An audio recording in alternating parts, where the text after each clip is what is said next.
Hello everyone, welcome back to another episode of Simple Brains. It's easy if you try. So in this video, we are going to talk about the DS-160 application process. If you have not seen the previous video where I talked about the three stages, and then you can go back and watch the episode 1. This episode, if you are specifically looking for DS-160, please continue with it. Let's see. So we'll go to this URL and we'll try to fill in the details, right? So you can simply go to Google and say one DS-160 form, and then this will appear here. Once you start, right, you'll get a location where you'll be applying this visa, whatever it is. If you're applying from, let's say, Toronto, you can directly go ahead with T and say Toronto here, right? If you are applying from, okay, where is Toronto? All right, it comes with the country name, right? So you go to Canada and you go to Toronto. If you are applying wherever your country is and the place, you have to see. So it's not the embassy is not everywhere. It's US embassy you have to submit to, and the embassy is not everywhere. So wherever in your country it is, pick that location. You might have to travel a bit, and then write the code that you see here, 5x5s4, right? If there's any difficulty, use the button to change it and whatsoever, and then select the location. Make sure you have the documents information you'll need, right? So start the application, and there's a process to retrieve the application. It's important to talk about this here. So let's say we start the application, right? And in between it stops. There are a lot of pages in this, a lot of things to fill in, right? So sometimes you just forget it, and the session gets out, or the multiple things happen. You have some work in between, a courier man came. What to do in that situation? So you have to get up and session gets over, so you can retrieve the application. So when we are doing it for the first time, let's say hit on the start application one, right? Okay, what is most of the application have been translated? Okay, let's do it again. So this is what it is. It gives you a lot of issues. So until and unless you take, the extract of your PDF, I'll say keep the number that will be created for the first time. So you hit on start application, and it says Computer Fraud and Abuse Act notice, and you say I agree. And here you see your application number. Make a note of it somewhere, right? Because you'll need this again and again to retrieve your application. So I just copied it for now. It says security question, give a name of your mother's mother. All right, so I can put anything that is my answer, right? And then the first thing comes is the surname, given name, and the full name, right? So surname and given name is as per the passport. Like, let's say your surname is Sin and your given name is Jewel, right? So you put that. And then full name, if it is not applicable, like you just don't have full name in the in your passport, just go like this, right? If in case you don't have any surname, for example, let's say in my name I do not have any surname, everything in my passport is given name, right?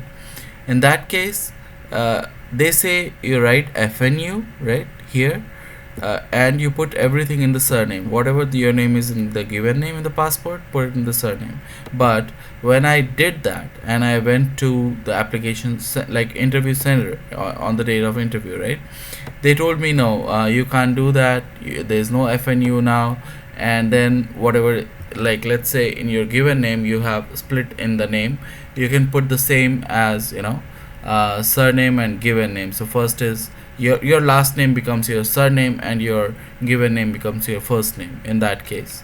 But if let's say you have only one letter in your name, one later, right?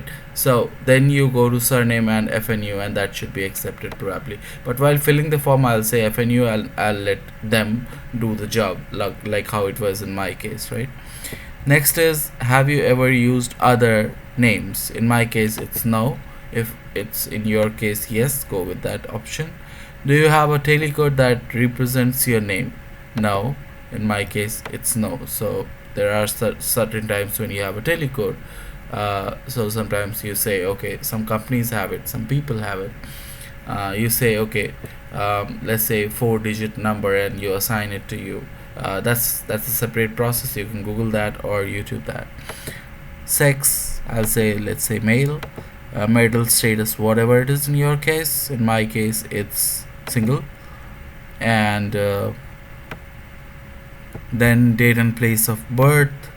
So select your date of birth here, and let's say whatever it is, and then the city. So for me, I'll be putting here Toronto. In your case, it can be some other city.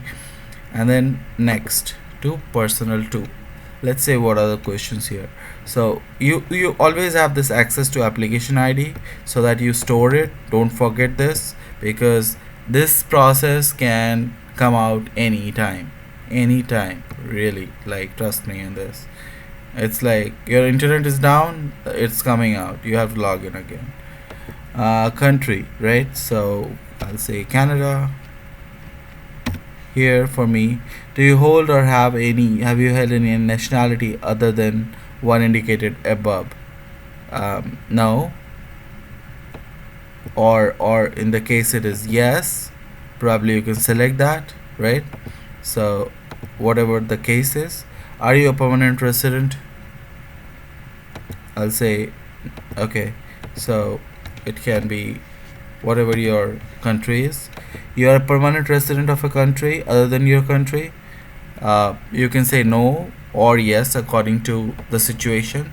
So in my case, I was not a permanent resident that time of Canada, so I clicked on no. But when after 1 year my appointment date came, and in the interview, by that time I was permanent resident, so this changed for me, right? So I informed that over the counter, and that was fine. National identifier number, so you put the usually you put passport number in this case, and then US social security number. If you don't have, you don't apply. US tax, if you don't have, you don't apply, and then you hit next, right? Purpose of the trip to US, so you say that okay, I'm on the leisure, or a temporary business pleasure. You see here, temporary business pleasure, so you come under B, right?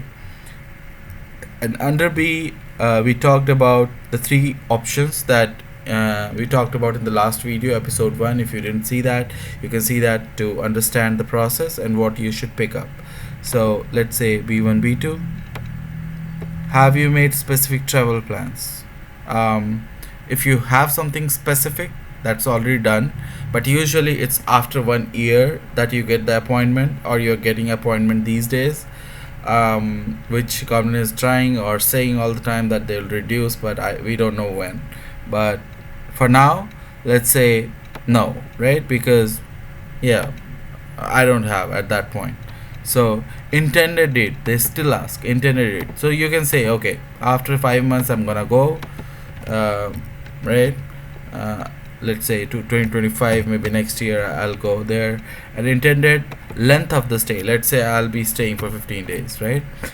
That does not change your 10 years or 5 years or whatever is given in your country. So that won't change. So if it is for India 10 years, it will be 10 years, even if you put 15 or 20 days or 50 days, doesn't matter. Address where you will stay, so it can be a friend's address, it can be a hotel address, whatever it is. As we talked in the last video, get it ready and put the thing that is that fits best. This is a US address, so you need to be ready with that. You'll be asked this, you'll be asked this, right? And person entity paying for your trip, you'll say self if you are the person. If it's sponsored, right, if it's by the employer, like in case of B1 visa, or if it's by other person, if someone else is sponsoring you, right? Most of the cases it is you, right? So probably here I'll take any dummy address, dummy US address, just to show you what to fill and how to fill it. But yeah, you can you should have the exact address, because it won't let you through otherwise, right? So let's say I'll put this and New York. Let's say it is the pin code, right? And let's say this is New York. So New York is a city and New York is a state, both, right? So here I'm saying state is New York, and here I'm saying city is New York, and that's it. You're good to go. Let's move to the next step. No thanks. And are there any other person traveling with you? If it is yes, you'll say yes. If it is no, you'll say no. You know that. Next is, have you ever been to US? If you had you had some visa before, you'll go with a yes. For me, I'll say no. Have you ever been issued a US visa? It can be some other US visa, not a business visa, might be. But in most of the cases, if someone is on US visa for laser, you say no. Have you ever been refused a visa? Maybe in the past, if your visa was rejected because of some reason, you will say yes. Most of the cases, no. Has anywhere ever filed up on your behalf? So you'll say according to the situation, and then address and phone number. So this is the address where you are currently residing. So I'll just say, let's say 130 Jarvis Street maybe, and I'll say city is Toronto, and I'll say maybe the state is Ontario, and I'll say the postal code is, let's say, M4R3PW. This is how we put code in Canada. Country reason, we can speak Canada. And is your mailing address same? If it is same, most of the cases it's yes. You put your phone number, right? So it can be something, whatever the number is. And then, have you used any other phone in the last 5 years? If yes, you'll say yes. And your email address, whatever you go with, right, you'll put that. Have you used any other email in the last 5 years? You will say. And then social media platforms, wherever you are, you can give the link of that. If you won't give, then also they know most of the times, because they do due diligence while doing it. If you don't have, you can just say remove it. If you are not on social media, do you wish to provide information about your presence of or any other website, like, which is not listed here? So you can provide that. And then probably what it says, work secondary phone number has not been completed, so we have to select that. Does not apply, does not apply. We missed that. So as I said, this is a big form, guys. You have to be patient. Social media platform has not been selected. Okay, so it says select one and I didn't select it, so I can say none. Alright, if I don't have any. And then let's go to the passport section. Put the section passport, or whatever you're got, is whatever type of passport it is. Most of the cases it's regular. And then you just say whatever the passport number is, and then you say passport book number maybe does not apply, country that issued your passport, and where the travel document was issued. So you can say maybe Toronto, Ontario, Canada. Issuance date, you put it some date here, right, when it was issued. Let's say it was 2019. And then expiry, you put maybe it might be 2029. Usually it's 10 years, right? Or in your country, if it doesn't expire, then just go with no expiry date. Have you ever lost a passport or had been stolen?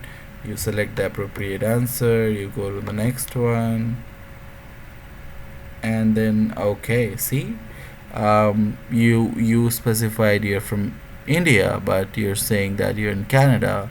How come this happened, right? So they're saying that if this is incorrect, please change it below, right? So you correct it here, and you say no, this is something that I have to correct it, right? And contact person or organization in USA. So the same person, one of your friends, if they are there, you can put the name. So let's say address, if you're putting for someone, you can use the same person's name. If you don't know anyone and you're putting a hotel address, you can skip this, right? So um, let's say you don't know, and because if you don't know the person anymore, you may enter the name of the store or the company you plan to visit. Excuse me. So you can go with the organization name, which is the hotel name. Probably you can put the hotel name, let's say Holiday Inn, right, where you're gonna stay. And then relationship to you, it can be employer, it can be other business associate, whatever it is. If it is other, then they'll ask you for the address again. So you say the address for Holiday Inn, right? And again you say New York state city, and then you say New York State, right? New York State, right? And then you have the address, of course, of the place you're going to. So you're gonna put that if known, and then you have to put the hotel's address or the person or organization where you're visiting, right? And then email of the person you're visiting, right? uh, yeah, so you provide those. And next is family. So for family, you put father's full name, right? So it can be something like whatever your father's name is in his passport or any important document. You can put his name here, and then you can put his date of birth, right? And if that is either of this is not known, you can just go with the do not know. Is your father in US? Fill accordingly, right? And you put mother's name here, and you put mother's given name here. You put, if it is not known, you just go with do not know. For some people who don't know their mother's name, or if they you know it, you know it. Do you have any immediate relative, not including parents? So if it is yes or no in your case, just put it. Do you have any other relative? So yeah, you fill accordingly, and then you go to work education. So in here you see what is your primary occupation, right? If it is student, you say you are a student here. If you are working, you say you're working. So all of this is here. You can select accordingly. And if it is school name, then you just put whatever it is, like let's say University of Toronto, and then you put the employer. So it might be school name. So let's say the address of U of T is let's say 27 King Street, College Circuit, right? and MS5 1A1. So let's go with that. MS5 1A1, and city is Toronto, and state is Ontario, and the phone number can be whatever it belongs to, 1256. Okay, I can get UFT's phone number as well from here. So yeah, most of the things you have to get and put accordingly here, right? If you do not have something, just clearly specify that yeah, I don't have this information. And whenever you start it, right?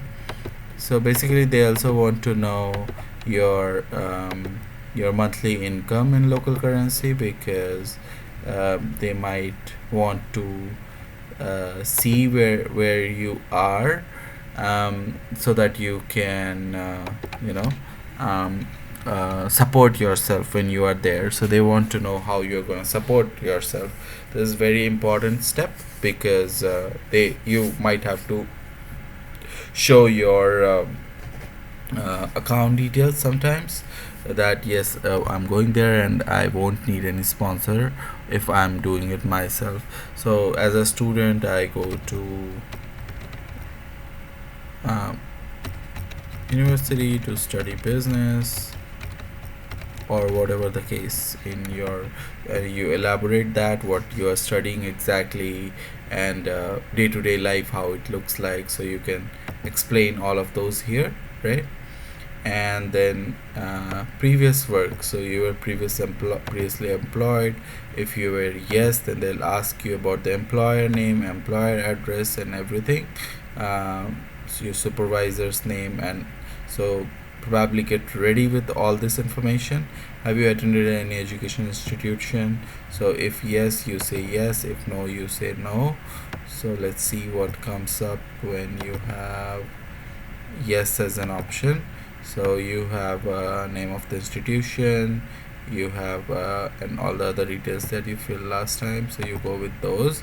If you select no, they won't ask put much here, but my friends, it's my recommendation to put as much as information you have available, because that makes your interview easier and smooth. Because when you put all the information here, the person who is sitting to take your interview, they have all the information that is already verified, and it becomes easier for you, and the rejection chances are less. So put as much as information you can in these forms, and put right information, because US is considered one of the toughest visa, and they literally verify all the details that you put in, and US visa rejection means a lot. So do not put any false information, do not put anything wrong, and put as much information as you can. Moving ahead, do you belong to a tribe or a clan? No. Put the languages you speak. If you speak English, you speak French, you speak Hindi, whatever it is, just put it here. Have you traveled to any country region within the last 5 years? If in my case, I traveled a lot, but that was before 5 years. If it is yes in your case, then you have to list all of those here, so you can be ready with all the list. Like let's say I went to Cambodia, right? So you put Cambodia here. You basically list all the countries where you have been to, right? Have you belonged to, contributed to any professional, social, or charitable organization? If you did, then they'll ask you which organization and all that. So you should get ready with the names. If you didn't do, you can simply put no to it. Do you have any specialized skill or training, such as firearm, explosive? They're very specific here, so you have to explain that, like how you got this and from where you get, and why, if you used it or not. If it is no, then you'll just put no here. Have you ever served in military? It can be US military, India military, Canada, anywhere in the world. You'll put yes. If you put yes, then they'll have further questions related to it. They'll ask about which country and everything. If you put no, then yeah, it is according to the thing that you did in the past. Have you ever served in, been a member of, or involved in a paramilitary unit? So if it is yes, they'll ask you to explain that again. If it is no, then you can move ahead, right? As I said, put correct information, because they already know a lot about you than you think of. So don't even try to skip anything. Do you have a communicable disease, right? So something that you can give to others. If it is yes, you have to specify that here. If it is no, you just go with it. Do you have a mental or physical disorder that you possess? You go with no. If it is the case, are you or have been ever been drug abuser? No, in my case, right? So I went with that. And there you see there's 5 parts, right? It is a big form, of course. Security background: have you ever been arrested? So if yes, you have to put the details. No, in my case. Have you ever violated, engaged in conspiracy? No, in my case. Are you coming to us or engaged in prostitution or unlawful commercial? No, in my case.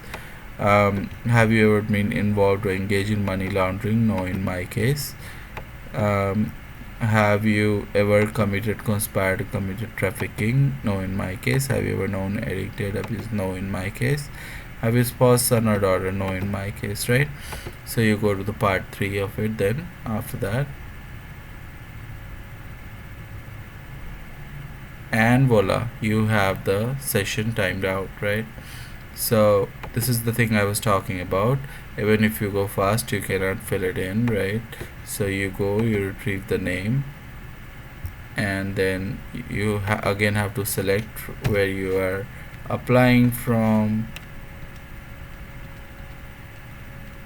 right? And then you again put the detail,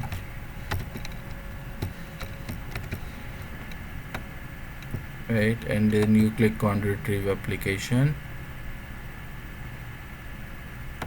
Okay, this was wrong. And then you hit on retrieve. They ask you for the application ID, and I think we forgot that, right?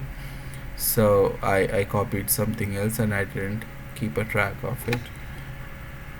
Alright, otherwise you cannot retrieve it. So you must insert a valid ID. So let's say I'm putting this ID, and then it will ask you the 5 letters of the surname,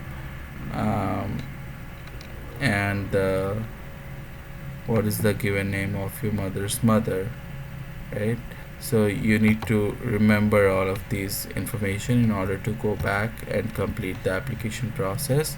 So once the application process is complete, guys, you simply you get an email saying that yeah, your application is done, and you can simply take the process out and get the PDF and save it for your interview date. In the next video we'll talk about the next process.